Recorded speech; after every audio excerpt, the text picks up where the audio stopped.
Olá, turma. Sou o professor Ananias Neto. Vamos dar continuidade à disciplina Redes de Computadores, faz parte do curso técnico subsequente em Telecomunicações do Instituto Federal do Pará. Bem, a aula de hoje é uma continuidade da unidade 2, Modelo de Rede de Computadores. E na aula de hoje vamos tratar a camada de transporte referente à arquitetura TCP/IP.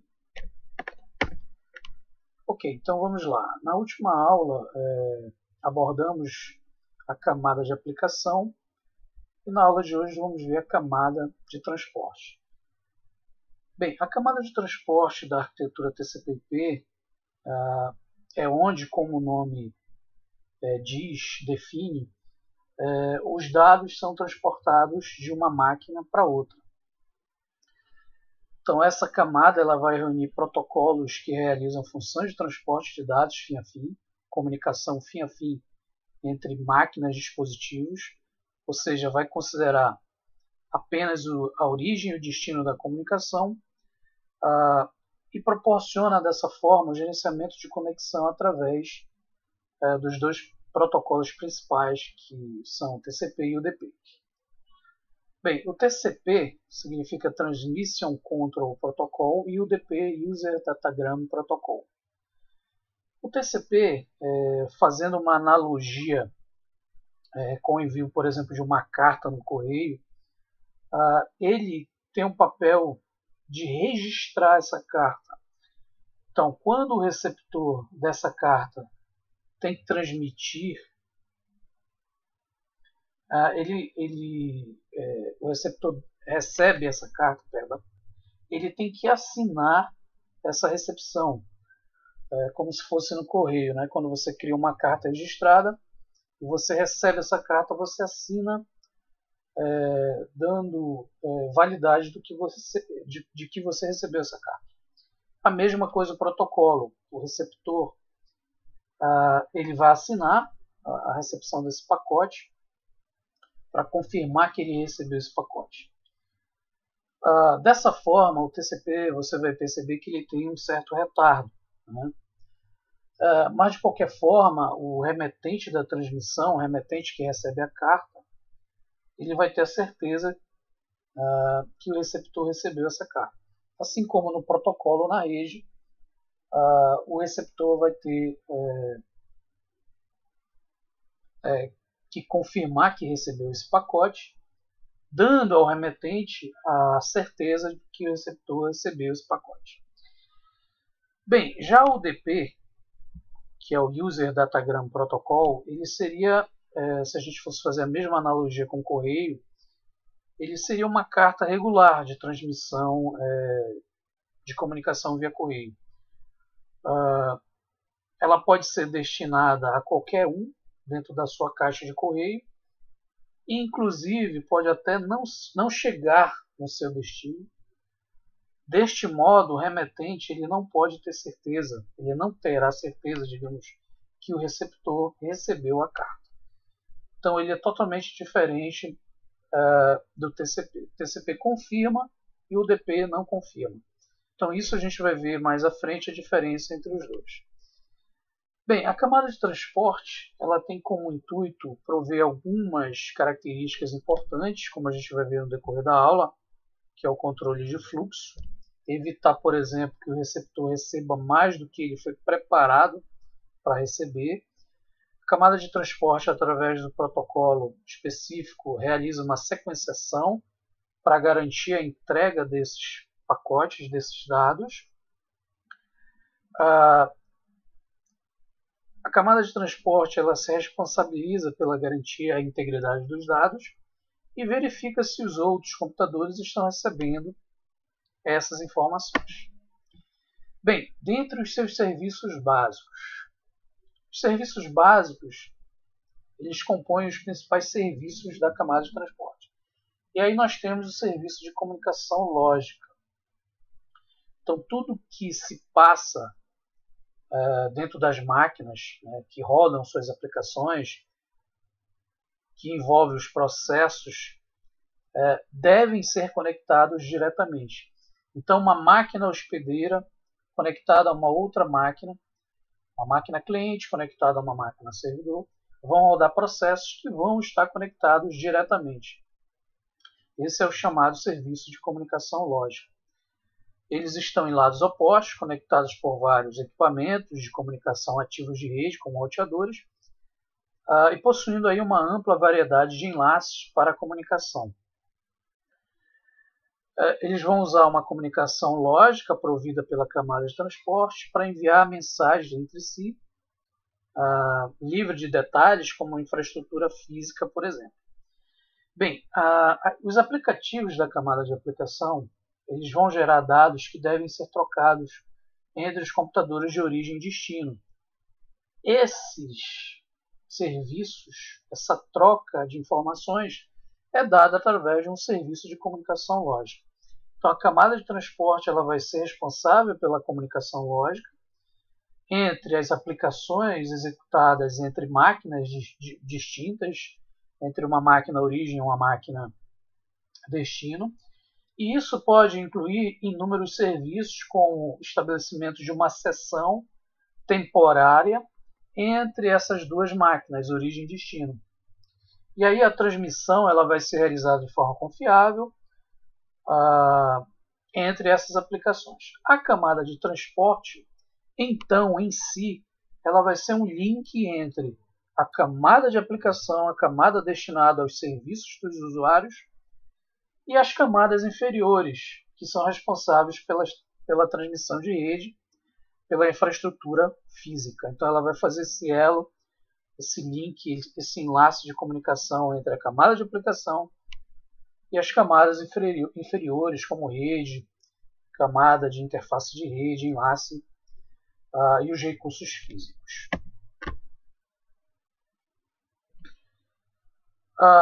Dentro do serviço de comunicação lógica, nós percebemos então que vão existir dois tipos básicos. A camada de rede, que são os dados transferidos entre sistemas, é a parte física, os dispositivos de rede, a parte física em si da rede, e as aplicações, os serviços lógicos.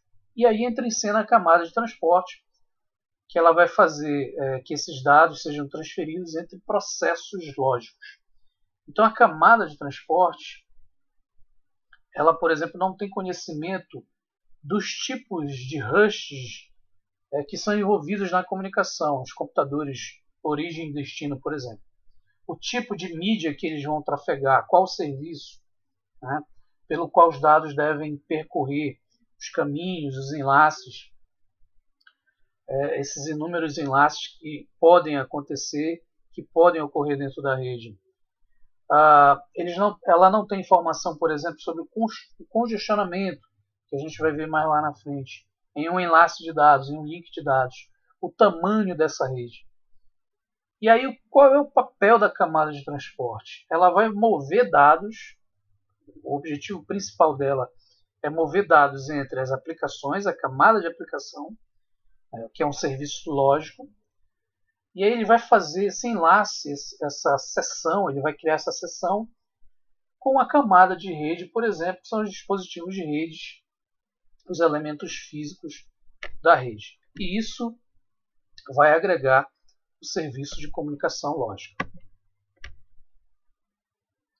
Bem, como é que é dado esse serviço de comunicação lógica? Então, a camada de transporte ela atua em duas espécies de conversação dentro da rede.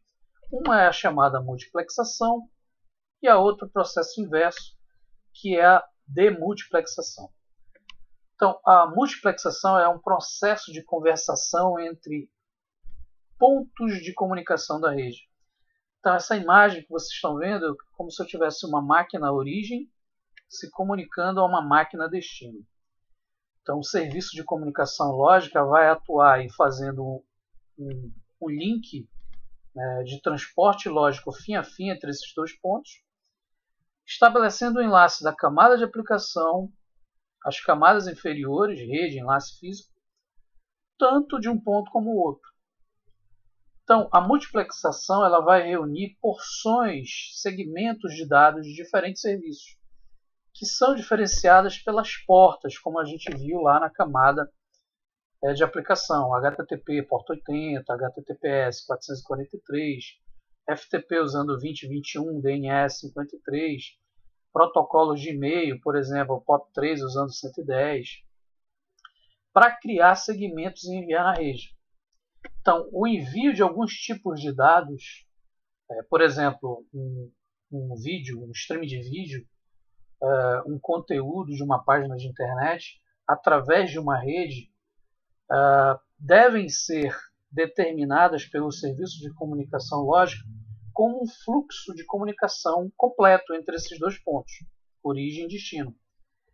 E aí a multiplexação ela pode consumir toda a largura de banda, segmentando esses dados em diferentes tipos de serviços. Né? Isso impedirá, por exemplo, que outras aplicações da comunicação ocorressem ao mesmo tempo. Então, para que isso não ocorra, a multiplexação ela segmenta em vários pacotes diferenciados por portas. Né? Então, para que ocorra uma aplicação de multisserviços, a multiplexação ela divide em segmentos diferenciados por porta, para que os dois pontos da comunicação fim a fim saibam o que estão trafegando. Bem, se não houvesse serviços, também dificultaria a recuperação de erros e retransmissão dos dados que são danificados durante a transmissão.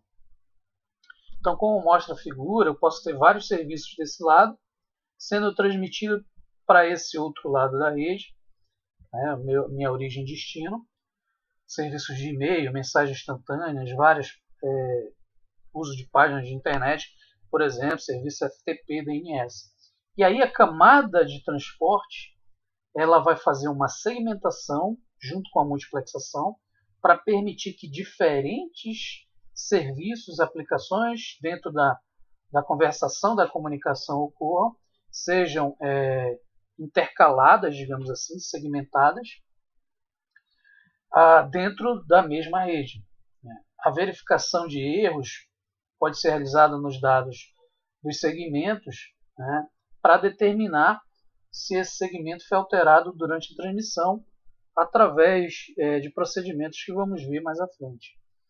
Então, a segmentação ela vai permitir a multiplexação que várias aplicações podem ser utilizadas na rede e ao mesmo tempo. Então, essa é a ideia da multiplexação dentro do serviço de comunicação lógica. O processo de demultiplexação vai ser o processo inverso de entrega desses segmentos. Então, quando chegar do outro lado, vai ser reconhecido pelas portas, né, e entregue aos serviços específicos. Só lembrando, a porta dos serviços da camada de aplicação, elas geralmente vão variar de 0 a 65.000 em diante. Então, lembrando que existem as portas padrões, que vão de 0 a 1024, que são portas conhecidas, como essa que vocês estão vendo aqui, HTTP 80, HTTPS 443, FTP 2021, DNS 53 e assim por diante. Bem, outros serviços básicos que temos dentro da camada de transporte é o serviço confiável dos dados, garantido aí pelo TCP. Então, o serviço confiável de dados ele vai garantir a entrega dos segmentos, a entrega ordenada desses segmentos e a integridade desses dados. Então, o TCP ele é considerado um protocolo da camada de transporte confiável. Então, ele é um serviço confiável. A gente diz que ele é um serviço confiável, onde ele vai garantir que os dados vão sair de uma origem e cheguem a um destino. Ele é um serviço completo, que garante que todos os dados cheguem a esse destino. Então, o TCP ele vai incluir dentro lá do seu cabeçalho um campo que vão guardar as informações que vão garantir a entrega dos dados. das aplicações que vão ocorrer dentro daquela multiplexação que vimos anteriormente. Esses campos vão exigir um processamento adicional, então por isso que o TCP é considerado um protocolo mais oneroso, pelas máquinas que vão envolver aí a comunicação origem-destino. Bem, dentro desse serviço confiável dos dados, nós vamos ter o controle de fluxo. Então, o que seria o controle de fluxo? As máquinas envolvidas na rede, na comunicação, geralmente o que elas possuem? Elas possuem recursos limitados, por exemplo, memória, processamento. Então, quando se percebe que esses recursos estão sobrecarregados, memória, processamento, o protocolo, o TCP, ele vai atuar, ele pode requisitar que a aplicação emissora reduza a taxa de fluxo de dados. Então, para isso, o TCP ele vai regular o volume de dados. Então, o controle de fluxo ele nada mais é que a regulagem do fluxo de dados, né, o volume de dados transmitido entre origem e destino, de acordo com o receptor. Então, o receptor ele vai, através do que a gente vai ver mais lá na frente, através de uma janela de buffer, né, de recepção, determinar o quanto ele pode receber. E aí o TCP ele vai regular esse volume de dados transmitido pelo dispositivo de origem ao dispositivo destino. Então, o controle de fluxo ele pode impedir, né, essa necessidade de retransmissão dos dados quando o recurso de uma máquina, de um host, de um computador receptor, estão sobrecarregados. Então, isso é importante para a transmissão na rede. Esse serviço ele determina o número de sequências, isso é importante para garantir a confiabilidade do que você está transmitindo, determinar uma ordem dos segmentos e a integridade dos dados. Ele vai fazer o reconhecimento em temporizadores, né, no nível de transporte, assegurando que os dados serão entregues. Então, para isso, o TCP, o Serviço Confiável dos Dados, vai utilizar o TCP, que converte o serviço que é não confiável do IP para um serviço confiável. Então, a gente vai ver que, por exemplo, na camada de rede, o protocolo IP ele é um protocolo de endereçamento universal entre origem e destino. Ele não tem a preocupação de garantir a entrega desses segmentos, ele apenas endereça. E aí vai entrar em cena o TCP, que converte esse serviço do IP que é não confiável em um serviço confiável. Bem, o TCP ele fornece confiabilidade e controle de fluxo, usando algumas operações básicas, dentre elas o número e rastreamento de segmentos de dados transmitidos por uma máquina específica a partir de um aplicativo específico, a partir de uma aplicação, um serviço específico. Ele provê também a confirmação de dados recebidos, a retransmissão de qualquer dados, né, não reconhecidos após um certo pedido de tempo. Então, existem temporizadores para isso, de dados dentro de uma sequência que podem chegar dentro de uma ordem errada. Né? Então, existe esse reconhecimento em temporizadores que garantem essa entrega dentro de uma ordem. E para garantir essa confiabilidade e controle de fluxo, o TCP também envia dados a uma taxa eficiente, né, que seja aceitável pelo receptor. Aquilo que eu falei lá no início. Então, o controle de fluxo ele provê que o receptor receba aquilo que foi destinado a ele receber, e não mais nada além do que ele foi destinado a receber. Bem, um outro serviço básico que faz parte da camada de transporte é o controle de congestionamento. O controle de congestionamento nada mais é que você enviar dados a uma taxa eficiente que seja aceitável pelo receptor, utilizando esses enlaces, as conexões de rede. Então, o controle de congestionamento ele evita que qualquer outra conexão aumente o tráfego dos enlaces, limitando o mesmo, evitando sobrecarga dentro desses enlaces e equipamentos ativos de rede.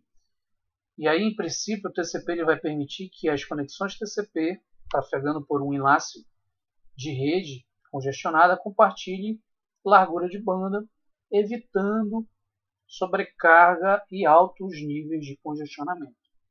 Isso é importante para garantir a eficiência da rede.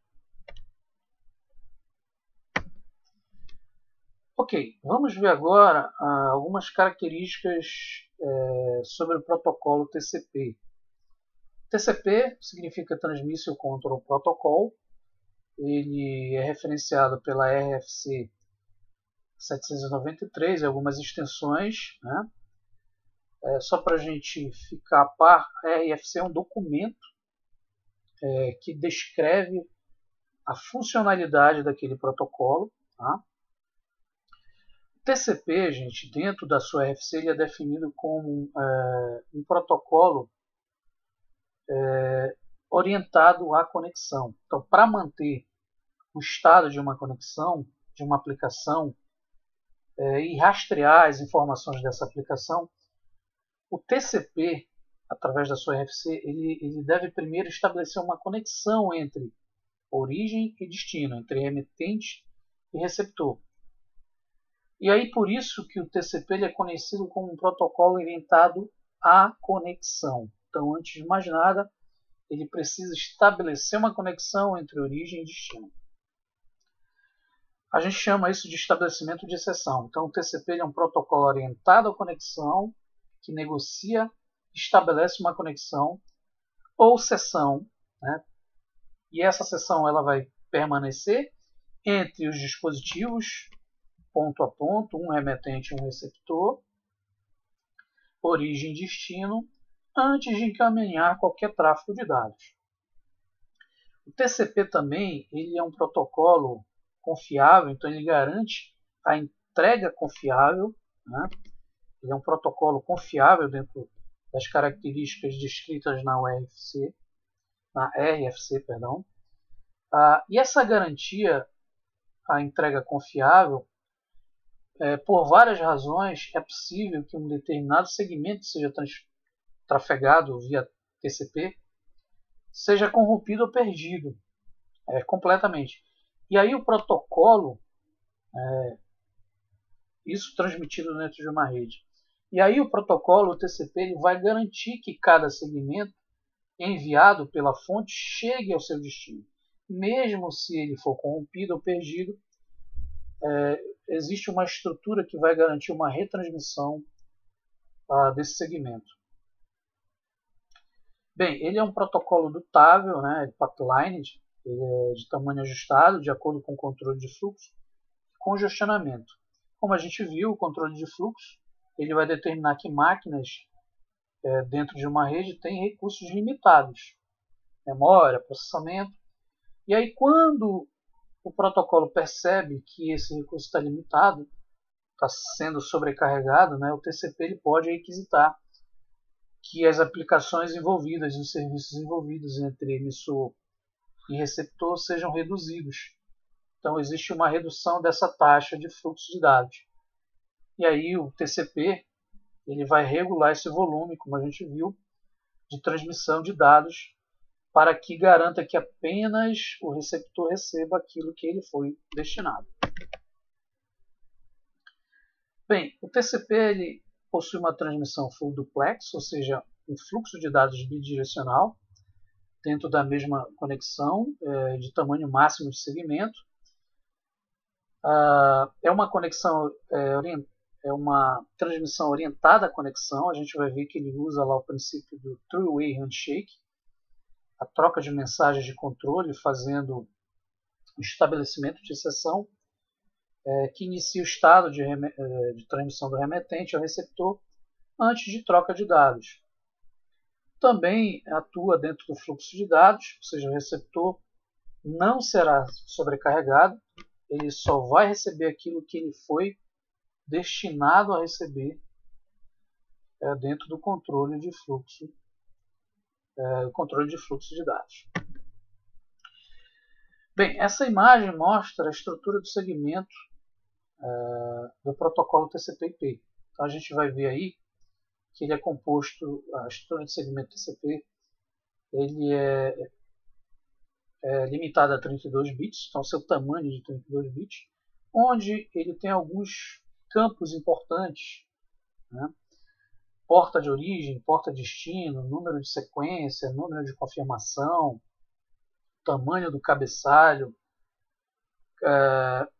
um campo chamado reservado, que é um campo de 6 bits, que é reservado para uso futuro, bits de controle, o tamanho da janela, o checksum, que é utilizado, por exemplo, para verificação de erros, as opções destinadas à checagem de tamanho variável e os dados da aplicação. Então percebam que o TCP ele possui uma estrutura de segmento bem grande. A gente vai ver isso depois comparado ao UDP, que é uma estrutura de segmento menor.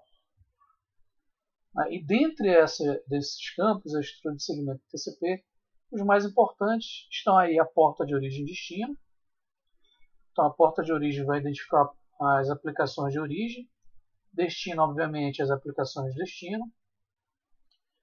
Um campo muito importante que é o número de sequência, que é um campo para fins de remontagem de dados, né, para dar aquela garantia que o TCP proporciona, o número de confirmação e o tamanho de cabeçalho. Ok, vamos ver agora como é que é estabelecida uma sessão dentro do protocolo TCP entre dois pontos origem e destino, entre um cliente e um servidor, por exemplo. A gente chama essa orientação, a conexão, de three-way handshake, né? O three-way handshake, para a gente entender, ele é semelhante a uma espécie de saudação amigável, né? Então, se a gente fosse fazer uma analogia, é semelhante ao aperto de mãos entre duas pessoas quando se cumprimentam. Então, a mesma coisa o protocolo TCP utiliza no seu estabelecimento de conexão. Então, antes da gente entender o three-way handshake, é importante saber que o TCP ele é um protocolo stateful, né? Ele é um protocolo completo, de estado completo. Bem, o que significa? Que ele controla o estado da sessão de comunicação. Então, ele realiza todo o estabelecimento da sessão. Então, para manter o controle do estado de uma sessão, o TCP ele registra quais informações ele enviou e quais informações foram confirmadas. A sessão com o estado começa com o estabelecimento dessa sessão e termina com o encerramento dessa sessão. Então, tudo passa por ele. Por isso que ele é um protocolo stateful, um protocolo de estado completo, né? E aí nós temos o chamado three-way handshake, que são as três vias da comunicação. Nas conexões TCP, o cliente, a máquina cliente, ela vai sempre iniciar o estabelecimento dessa conexão com uma máquina, por exemplo, servidora, como a gente está vendo aqui na imagem, usando aí o processo das três vias de comunicação. Bem, o three-way handshake ele usa algumas mensagens específicas do SYN, que é um synchronizer, né, sincronização de campos de sequência, o ACK, que é um acronym, né, que é uma confirmação, é um campo de confirmação utilizado dentro do three-way handshake, que vai garantir que algumas mensagens são confirmadas, né? O three-way handshake ele vai funcionar estabelecendo a conexão em três etapas. Então, a primeira etapa, por exemplo, o cliente ele vai fazer a requisição de conexão. Então, o cliente inicia e solicita uma sessão de comunicação entre cliente e servidor. E aí nós temos a chamada requisição de conexão. E aí, para isso, ele usa essas mensagens que eu comentei aqui com vocês. Ele usa lá um SYN, né, estabelecendo uma sincronia entre cliente e servidor. E aí ele usa alguns campos importantes para estabelecer esse sincronismo, que são os campos de sequenciação. Então, ele vai ter uma sequência. No exemplo aqui eu coloquei 100, uma sequência ligada ao cliente. e o controle específico, que é o controle de sincronismo. Então essa é a primeira etapa do Three-Way Handshake. Na segunda etapa, a conexão ela vai ser aceita pelo servidor. Então ele vai criar o seu sincronismo. Percebam que a sequência dele vai ser diferente da sequência criada pelo cliente. Então aqui eu representei por 300. No entanto, a confirmação, que é o ACK, ele vai ser representado pela soma da sequência do cliente mais 1. Então, se o cliente foi 100, o ACK do servidor vai ser 101, que é a confirmação que ele está dando ao cliente.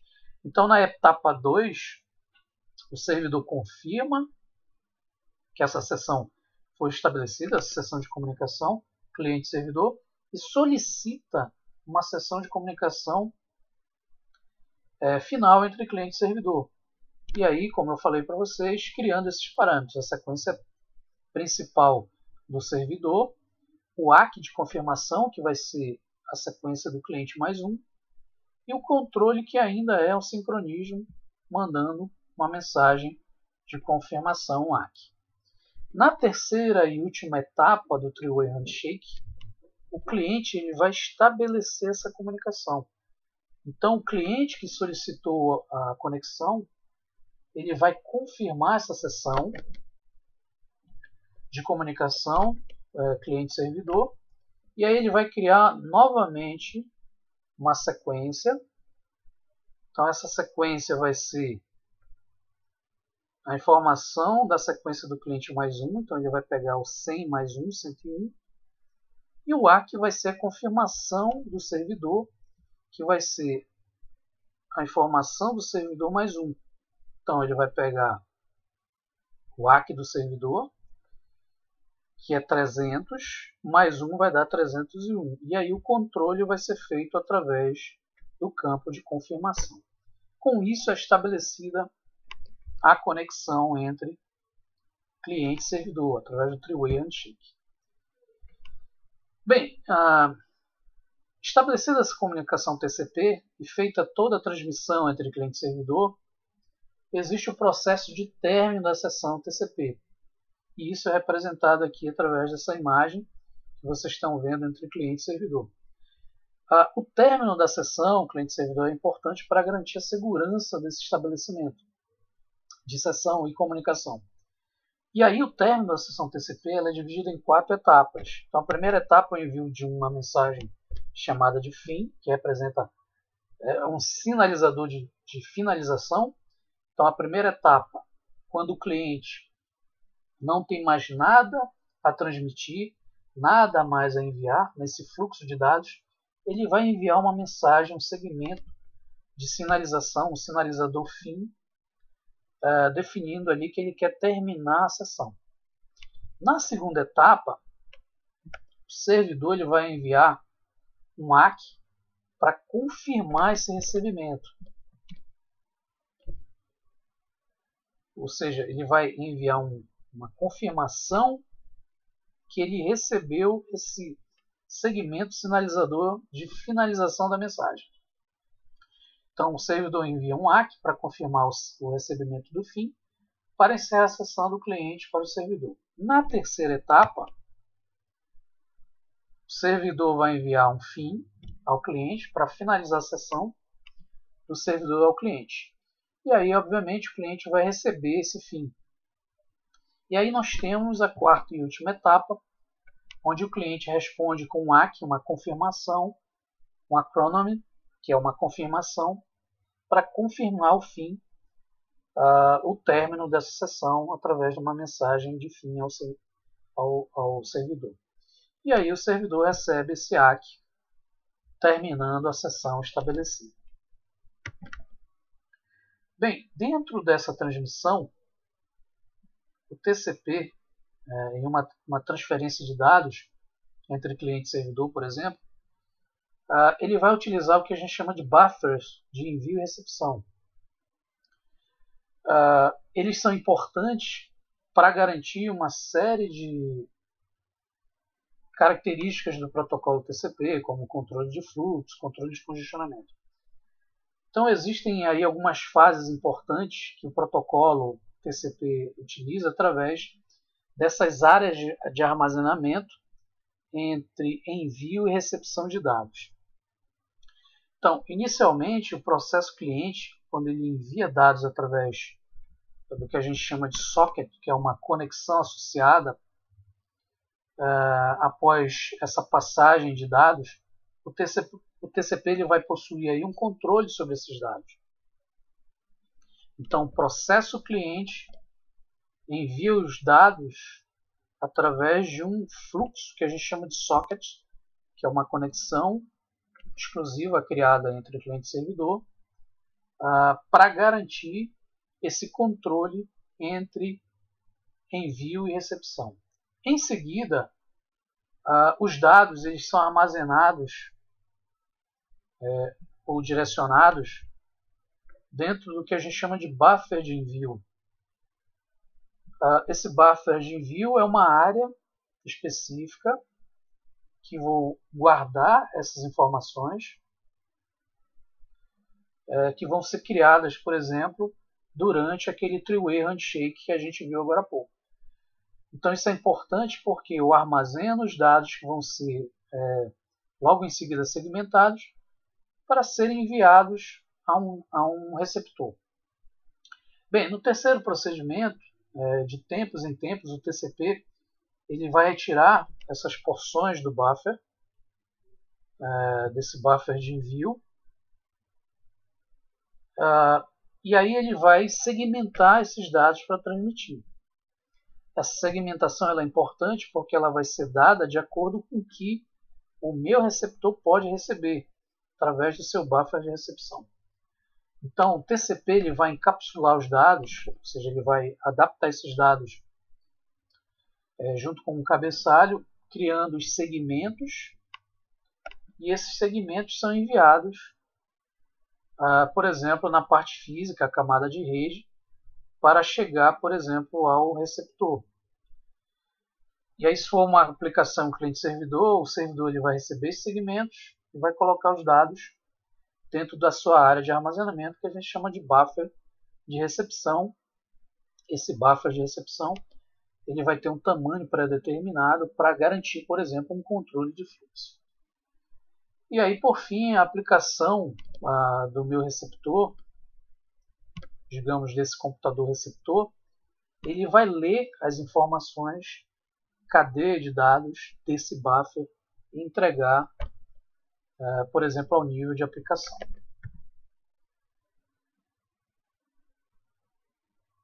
Bem, o TCP, para ele garantir a confiabilidade, ele possui o chamado cenário de retransmissão. Então, a confiabilidade ela vai ser garantida porque numa transmissão eu posso ter perda de dados. Por exemplo, nessa primeira imagem é tentado ser entre as estações A e B, como a gente viu lá no three-way handshake, dentro de um tempo específico. Estação A tenta estabelecer uma seção com a estação B, então ele cria um segmento, quantidade de dados. No entanto, quando a estação B tenta confirmar, há uma perda. Então, para garantir essa confiabilidade, o TCP ele também tem que trabalhar com essas perdas. Então, num cenário de perda, dentro de um tempo, se eu não receber aquele ACK, ele manda uma retransmissão para receber aquele ACK para restabelecer o cenário, a seção entre A e B. Assim como eu posso ter uma perda, eu posso ter retransmissões, né? Então aqui no outro cenário eu posso ter uma temporização prematura. Os segmentos podem ser transmitidos e não recebidos dentro de um tempo. Então eu vou receber esse meu acronym, esse meu ACK, dentro de um tempo prematuro, proporcionando aí um cenário de retransmissão. Então, dentro do TCP, ele não importa o quão bem projetado é a rede, né, a perda dos dados e essa retransmissão, principalmente a perda dos dados, elas sempre vão ocorrer. E aí, o TCP ele vai fornecer métodos de gerenciamento dessas perdas de segmentos. Então, como a gente está vendo aqui a perda ou até mesmo uma temporização prematura que está ocorrendo fora do tempo. E aí o TCP ele vai fornecer métodos de gerenciamento dessas perdas de segmento entre origem e destino. Esses métodos eles vão criar aí um mecanismo de retransmissão de segmentos dos dados não confirmados. Então, tanto aqui na perda como na temporização prematura, vão ocorrer retransmissões de segmentos de dados não confirmados. Então, isso é importante para a transmissão via TCP, utilizando o protocolo TCP. Bem, dentro do cenário de retransmissão, principalmente nos dias atuais, nos dias de hoje, os sistemas operacionais dos computadores, dos dispositivos, eles utilizam um recurso novo, né? Então o TCP ele traz algo opcional chamado de reconhecimento seletivo, que é o SAC, negociando durante o processo do three-way handshake, né? da comunicação em 3 vias. Então, se ambos os dispositivos, digamos que o Rust A e o Rust B, suportam o SAC, o receptor ele pode reconhecer explicitamente quais segmentos, quantidade de bytes, foram recebidos, incluindo qualquer segmento descontínuo. Então, isso é interessante, porque pode ter dentro de um cenário de retransmissão ACKs acumulados, ACKs cumulativos, e utilizando esse reconhecimento seletivo eu consigo resolver esse problema. Então, se ambas as máquinas suportam o SAC, o receptor, né, ele pode reconhecer explicitamente quais segmentos foram recebidos, incluindo aí segmentos descontínuos dentro de ACKs acumulativos. E isso é importante porque aí eu consigo resolver o problema de ACKs acumulativos. Ok, o TCP ele implementa, como a gente viu mais no início, o chamado controle de fluxo.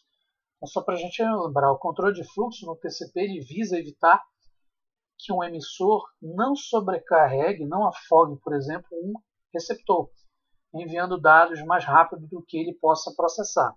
Então ele garante que o remetente não esgote lá seu buffer, sua área, né? O buffer do receptor, por transmitir muito rápido. O receptor e o remetente, então, eles vão trabalhar com o que a gente chama de área ou janela de recepção. Então, o receptor explicitamente vai avisar o remetente da quantidade de espaço livre disponível, e esse espaço, que a gente chama de campo de recepção window, né? O segmento TCP, ele vai mudar de acordo com a necessidade do receptor. O remetente ele vai manter uma quantidade de dados transmitidos, porém ainda não reconhecidos, menor que o valor mais recente dessa janela de recepção. Então, quando uma conexão TCP recebe bytes que estão corretos em sequência, por exemplo, para garantir que aquilo vai chegar dentro de uma sequência, ele os armazena dentro daquele buffer de recepção, como a gente viu agora há pouco. Existe o buffer de envio e o buffer de recepção. Então, ele vai armazenar no buffer de recepção para que as aplicações possam ser processadas na camada de aplicação. Entretanto, a aplicação pode não ler esses dados imediatamente. Então, já que é um processo independente, ele pode não ler naquele momento. E aí, dessa forma, né, pode ocorrer um estouro da capacidade desse buffer de recepção. E aí, dessa forma, o controle de fluxo é importante, porque ele vai ser um mecanismo que vai implementar um tipo de casamento, acoplamento entre receptor remetente, origem e destino, fazendo um casamento de velocidade entre emissor e receptor, garantindo que aquele receptor vai receber uma quantidade específica que foi destinada. Bem, aí dentro do controle de fluxo é implementado por meio aí de uma variável que a gente chama janela de recepção, né, o receive window, que mantém o valor atual da capacidade de armazenamento no buffer de recepção. Então, essa área branca que vocês estão vendo é uma área destinada à recepção, a janela de recepção. É um buffer de recepção. Essa variável janela do receptor, ela vai fazer com que o cabeçalho TCP ele use um tamanho dinâmico, ele é um tamanho variado, que vai depender da capacidade do receptor. Então, os dados vindos do emissor vão ser transmitidos dentro desse valor, desse tamanho dinâmico da janela de recepção, podendo variar durante uma conexão. Então, cada troca de segmento, o receptor vai informar um tamanho atual dessa sua janela para o emissor, para ele manter essa informação e transmitir apenas o que se pode armazenar. Bem, aí na imagem, como a gente está vendo, né, o mecanismo de controle de fluxo, os novos dados que vão chegando do emissor, eles são dados pré-definidos através dessa janela. Então, os novos dados que vão chegar do emissor, eles vão ocupar um espaço livre do buffer dentro do que foi destinado. Então, dados consumidos pela aplicação vão liberar um espaço em buffer. E aí esses dados vão ser entregues, vão ser lidos pela camada de aplicação. O importante de tudo isso é que vocês possam entender a questão do controle de fluxo, é que eu sempre vou ter um buffer de recepção. Esse buffer vai ter um limite. Tá? Esse limite ele é informado ao emissor para que o emissor só transmita o que a janela de recepção possa receber naquele momento. Então, geralmente, como dentro de uma transmissão existe uma conexão full duplex, cada um dos receptores, né, que mantém essa comunicação, eles vão ter que trocar essa informação sobre essa janela de recepção disponível. E isso é muito importante para que você não sobrecarregue a recepção. Então, esse é o controle de fluxo implementado pelo TCP, que é muito importante. Bem, o protocolo TCP ele também garante o princípio do controle de congestionamento. Então, o controle de congestionamento ele é interessante para evitar a saturação do canal de comunicação. Se a gente fosse fazer uma comparação com o controle de fluxo, o controle de fluxo ele nos permite determinar uma janela de recepção, o qual o receptor vai informar ao emissor a cada troca de pacotes usando aí esse campo que a gente viu agora há pouco, que é a janela de recepção, né? Informado pelo protocolo TCP. Já o controle de congestionamento ele é feito em cima da saturação dos enlaces. Então, o controle de congestionamento ele está relacionado diretamente à saturação do canal de comunicação. E o controle de fluxo, para a gente entender a diferença entre os dois, está relacionado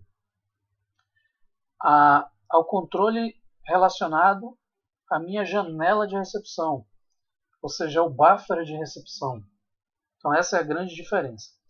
Bem, o congestionamento ele pode acontecer quando muitas fontes estão enviando muitos dados rapidamente acima da capacidade da rede de tratá-los. E aí ocorre a saturação do canal de comunicação, dos enlaces. E aí os sintomas que a gente pode dizer são as manifestações que podem ocorrer dentro de um congestionamento, é a questão da perda de pacote, é a questão, por exemplo, dos atrasos que podem ocorrer dentro da transmissão. E aí, o congestionamento é um dos 10 problemas mais importantes apontados hoje em dia em rede. Então, geralmente, o protocolo TCP, através do controle de congestionamento, ele vai obrigar o remetente a limitar sua taxa de envio com uma função de congestionamento de rede pré-determinado. Então, por exemplo, o remetente ele percebe que dentro da rede existe pouco congestionamento. Então, o que ele vai fazer através do protocolo? Aumentar a taxa de transmissão. No entanto, o remetente, numa outra ocasião, percebe que aumentou esse congestionamento. E aí, o que o protocolo vai procurar fazer? Reduzir essa taxa de transmissão. E aí a pergunta que geralmente os alunos fazem: como isso é feito, professor? A gente vai ver que a saturação dentro do canal de comunicação ele é analisado através de algoritmos que avaliam os segmentos, os enlaces, por exemplo. E a gente vai ver isso mais lá à frente nos algoritmos de roteamento. Então existem algoritmos de estado de enlace que analisam o enlace, o grau de saturação dentro do canal de comunicação. E aí determinam se existe pouco ou pouco ou alto congestionamento. Se você tiver pouco congestionamento, aumenta a taxa. Se você tiver baixo congestionamento, reduz a taxa. Então, se a rede estiver mais congestionada, obviamente eu tenho que reduzir essa taxa de transferência. Se a minha rede estiver pouco congestionada, eu vou aumentar essa taxa de transferência. E isso é feito através dos algoritmos, geralmente alguns algoritmos de roteamento. Bem, dentro do congestionamento, dentro do controle de congestionamento, nós temos o chamado controle fim a fim. Então, o controle de congestionamento, para a gente entender, ele visa minimizar o congestionamento dentro do canal, a saturação dentro do canal de comunicação, que é o núcleo da rede. E aí o TCP ele implementa um mecanismo de controle de congestionamento que a gente chama de controle fim a fim, origem e destino, indeferindo aí a partir da observação dos pacotes perdidos. Então, geralmente eu vou ter perdas de pacotes ou até mesmo atraso desses pacotes. A ideia é relativamente simples. Então, o TCP ele detecta atraso ou perda de pacotes e aí ele supõe que há um congestionamento. Como a gente viu agora há pouco, se existe pouco ou alto congestionamento, dependendo desse pouco congestionamento eu posso aumentar a taxa, ou dependendo desse maior congestionamento eu posso diminuir essa taxa. Então, a partir daí, o TCP ele diminui o fluxo de pacotes enviados, visando, digamos assim, colaborar com a diminuição de possíveis congestionamentos da rede. Então, existe o controle dessa taxa de transmissão limitado pelo tamanho dessa janela de congestionamento, que a gente chama de janela deslizante Slim Windows Protocol. Então, a partir do protocolo TCP, ele vai diminuir esse fluxo de pacotes enviados, visando aí colaborar com essa diminuição desse possível congestionamento no núcleo da rede. Bem, só para a gente entender, isso é feito através ou de perdas de pacote ou atrasos. Os atrasos geralmente ocorrem quando há tempos significativos dentro de uma fila de processamento de equipamentos ativos de rede, como por exemplo os roteadores. Então eles vão começar a acumular dentro das filas e vão atrasar esses pacotes. O TCP também analisa dentro do controle de congestionamento a perda de pacotes. Isso vai ocorrer quando há, por exemplo, o estouro da capacidade de armazenamento no buffer. Então eu não consigo mais armazenar nos equipamentos devido ao congestionamento, e aí novos pacotes que chegam vão sendo descartados. E o TCP, obviamente, para resolver esse problema, ele vai controlar sua taxa de transmissão, throughput ou vazão, né? E é dado através do tamanho do segmento multiplicado pelo tamanho máximo do segmento, dividido pelo meu tempo de ida e volta. Então aí eu acho a minha taxa de transmissão, vazão, ou também conhecida como throughput. Então o TCP ele vai controlar essa taxa de transmissão, a vazão, limitando um número de segmentos. Então ele vai limitar esse número de segmentos transmitidos e ainda não reconhecidos. E aí como é que é feito isso? A minha janela deslizante é determinada A partir do momento dos segmentos que já foram reconhecidos, ou seja, eu vou começar a contar a partir dos enviados, ainda não reconhecidos, até chegar nos segmentos autorizados, mas ainda não enviados.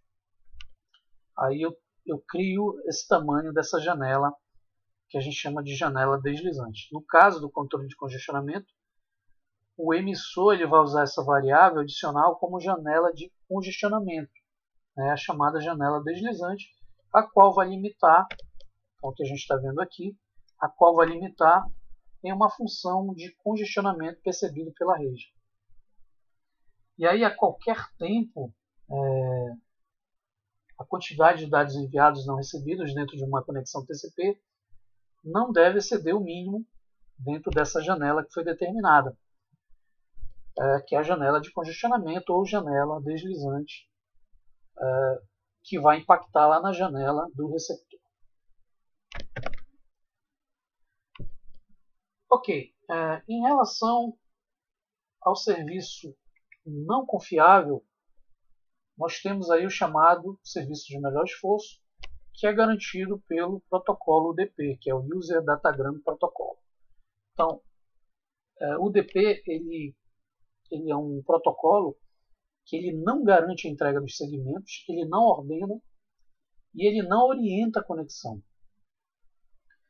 Então, o UDP ele é um protocolo da camada de transporte mais simples que o TCP. Então, por que ele faz isso? Por que ele não garante a confiabilidade e o controle de fluxo? O significado está relacionado ao seu desempenho.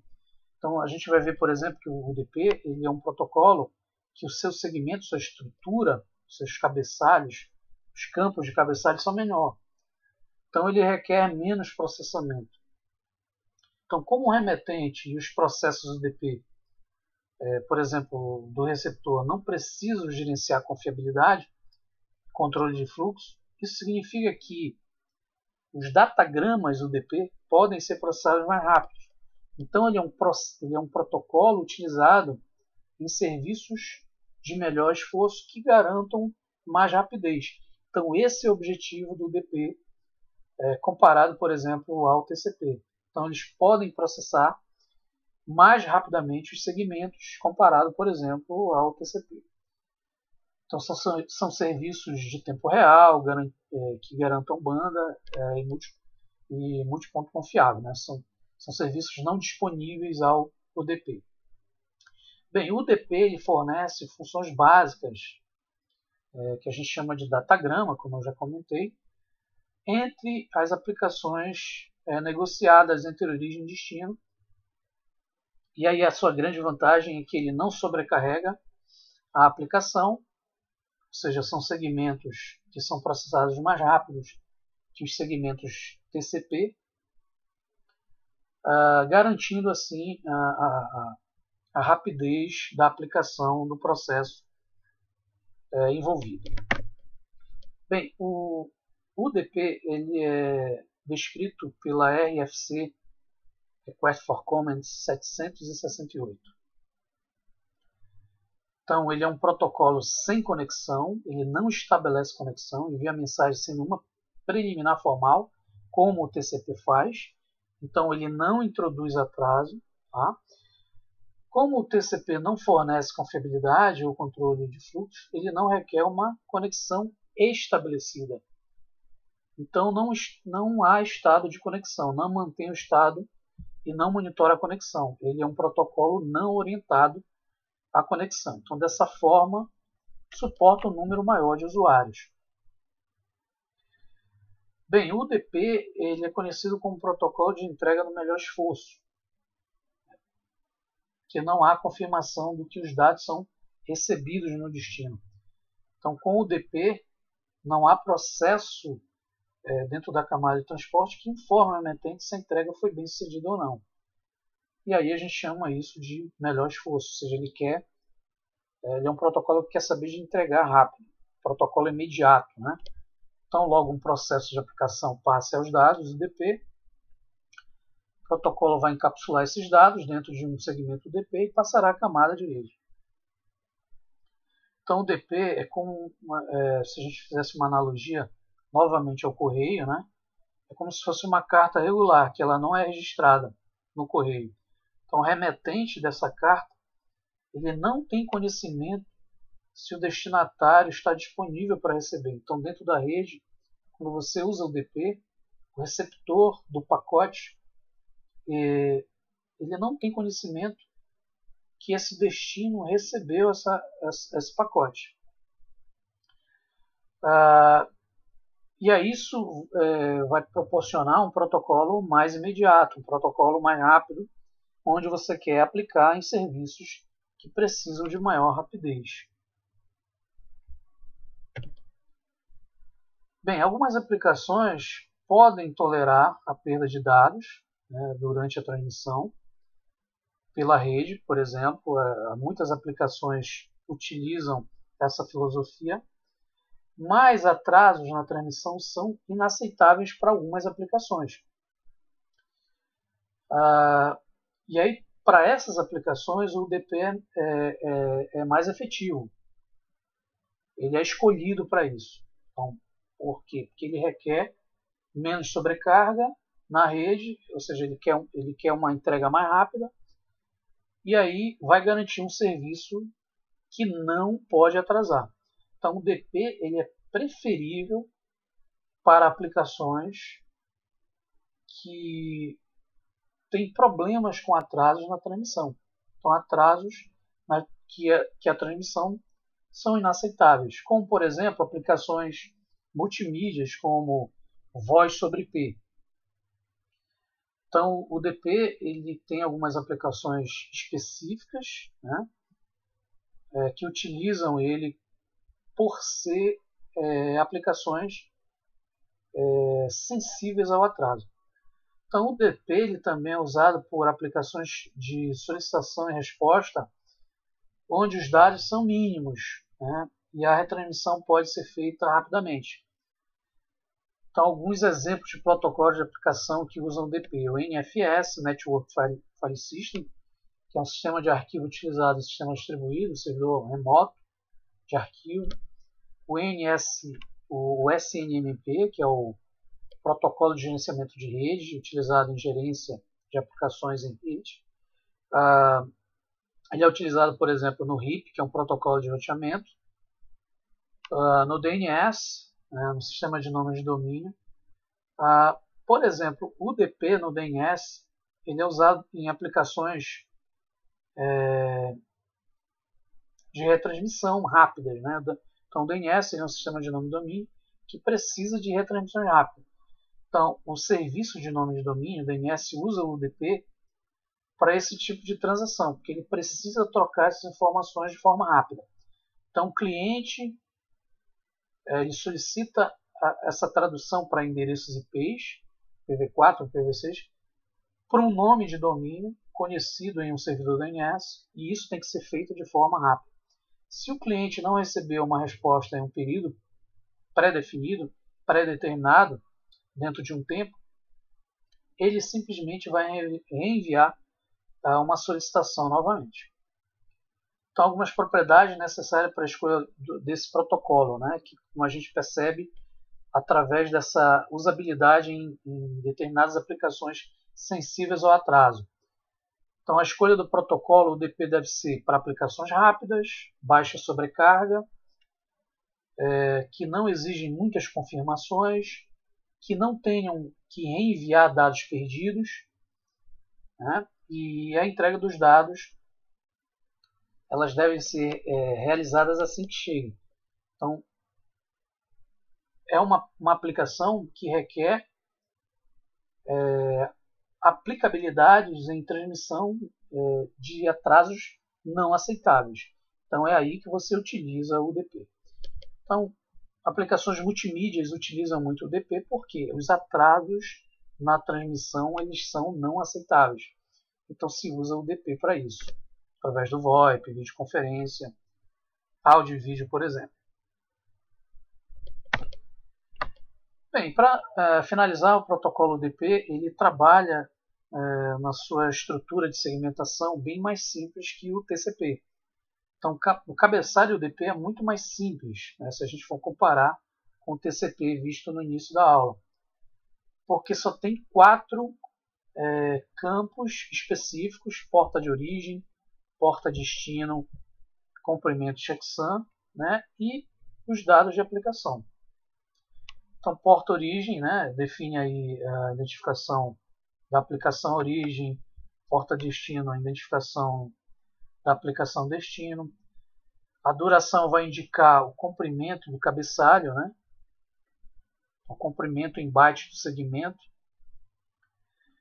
E o checksum para determinar aquela verificação de erro, se houve mudança em alguma estrutura e integridade dos dados. Então, é uma estrutura bem mais simples para garantir a rapidez que é o protocolo UDP, comparado, por exemplo, ao TCP. Ok, gente, essa foi mais uma aula, uma aula sobre a camada de transporte, onde a gente viu aí conceitos da camada de transporte relacionado ao protocolo TCP, que é um protocolo confiável, que garante aí um serviço orientado à conexão. E o UDP, que já é um protocolo não confiável, utilizado em aplicações onde o atraso da transmissão é inaceitável, é um serviço não confiável, não orientado à conexão. Então, na próxima aula, vamos ver alguns conceitos que a gente viu na teoria em aplicações práticas relacionadas ao TCP e UDP. Então, espero que vocês tenham entendido os conceitos do TCP e UDP, e até uma próxima aula.